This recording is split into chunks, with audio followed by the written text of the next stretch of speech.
دقمدا عبد العزيز مقعد معها لكن كل بيرو أنك أركي اللي هذا هاي يعني ذيك الجهة زي هرتبل إنه لا دعوة dhaawacyada ay geystaan al-shabaab laakiin badda way ka iyadana waa al-shabaab kale oo dee intaasoo dhalinyaraha maalin walba ku dhimata ma la oga marka ma la dareensana bulshadu daamajka ay badda leedahay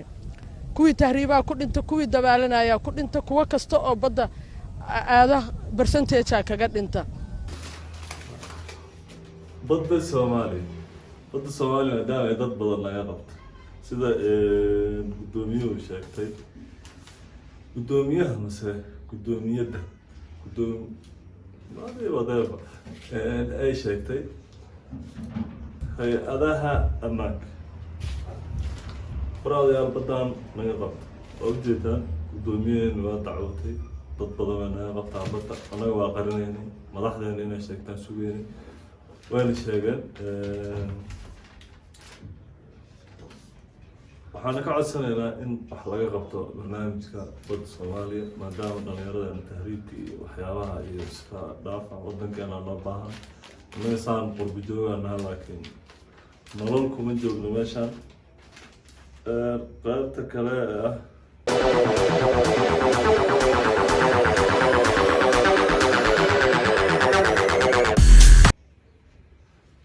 وبرنامج لا قصة فرحة وحوا دبعتها أنا قفنا ما تارجت كذا عد قولي أنا معينا ما مولنا ما هسنا مدة كل يوم كهلا حتى هاي just for comment أقدر أعمل هذا كله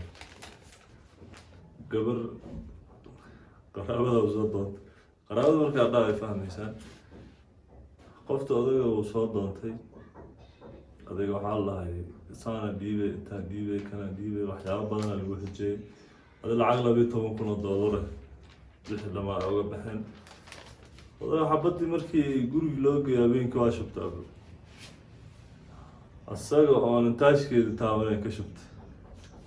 هذا وقفت مركي يا عذاب المطي ترى حمر وأنا حمر عم قرنا يموت هذا تدخيني وبعد هذا اللي جيست عبصدات أنا إسكالافة وأكشبه الجو أيق لحظة مرة حمرك وسكوع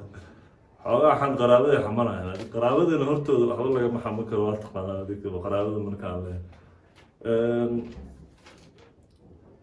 لما نقول له هذا أبو قيان مكرمات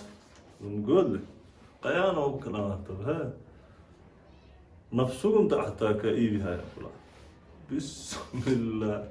والنفس قمت يبرم مكلا بلا يا حمد من تامي هذه halkaan sokortii dhiikarkii ka dilayso waa dhimanayaa isaga waa dhintay ma aragtaan teeda kale markii ay lamagood markuu dhalanayo ma haysto warranty ah in macnaha oona weligiis dhimanayn taariikhdaa dhimanayna ma noola sheegin marka adiga naftirkiina waxaad fiilinka joojiya lamagood oo qiyaana qoftaan dacaa guurt meeqay ku dhacay dhimashada mar walba waa dhintaan xanuun u dhimo baawar ku dilo qarax ku dhimo xabad wax uun adiga malagaada maalinkii ilaahay kugu meeyay oo lagu qoray qoftaasna ayadoo kugu mehersan inay cala ilaahay qorbara